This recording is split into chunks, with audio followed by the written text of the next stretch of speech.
வணக்கம். இன்னைக்கு ராகி அல்வா எப்படி செய்யறதுன்னு பார்க்கலாம். 100 கிராம் அளவுக்கு ராகி மாவு வச்சிருக்கேன். 100 கிராம் அளவுக்கு சர்க்கரை, 50 கிராம் அளவுக்கு கோதுமை மாவு, 3 டீஸ்பூன் அளவுக்கு ரீஃபண்ட் ஆயில், 10 முந்திரி உடைச்சு வச்சிருக்கேன், 1 டீஸ்பூன் அளவுக்கு வெள்ளரி விதை, 1/4 டீஸ்பூன் அளவுக்கு ஏலக்காய் தூள், 2 டீஸ்பூன் அளவுக்கு நெய் சேர்த்துக்கலாம். ராகி மாவும் கோதுமை மாவும் சேர்த்துக்கிறேன்.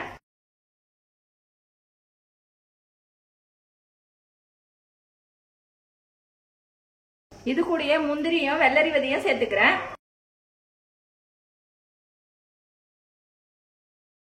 மிதமான சூட்லயே கட்டிகள் இல்லாம வறுத்து விட்டுக்குங்க.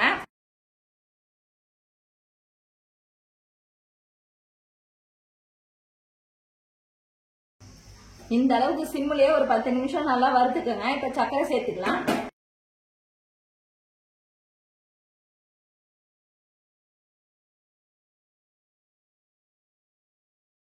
சர்க்கரை சேர்த்து ஒரு 10 நிமிஷம் சிம்லயே வறுத்துக்கங்க. இப்ப சூடான தண்ணி 1 கப் அளவுக்கு சேர்த்து கலந்துக்கலாம்.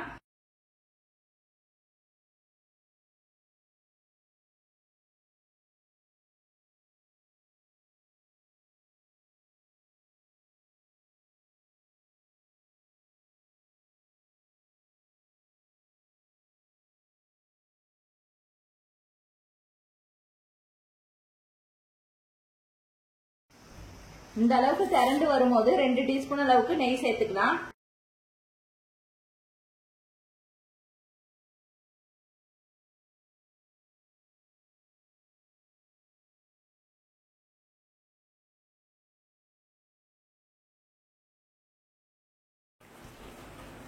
இந்த மாதிரி திரண்டு வர்றதுக்கு உங்களுக்கு 20 நிமிஷமாவது ஆகும்.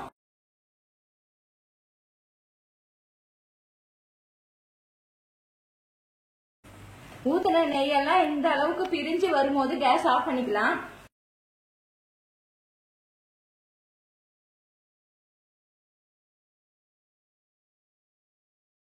இந்த ராகி அல்வாவை இதே மாதிரி நீங்களும் வீட்ல செஞ்சு பாருங்க. செஞ்சு பார்த்துட்டு எப்படி இருந்துச்சுன்னு சொல்லுங்க. லைக் பண்ணுங்க, ஷேர் பண்ணுங்க, கமெண்ட் பண்ணுங்க, சப்ஸ்கிரைப் பண்ணுங்க.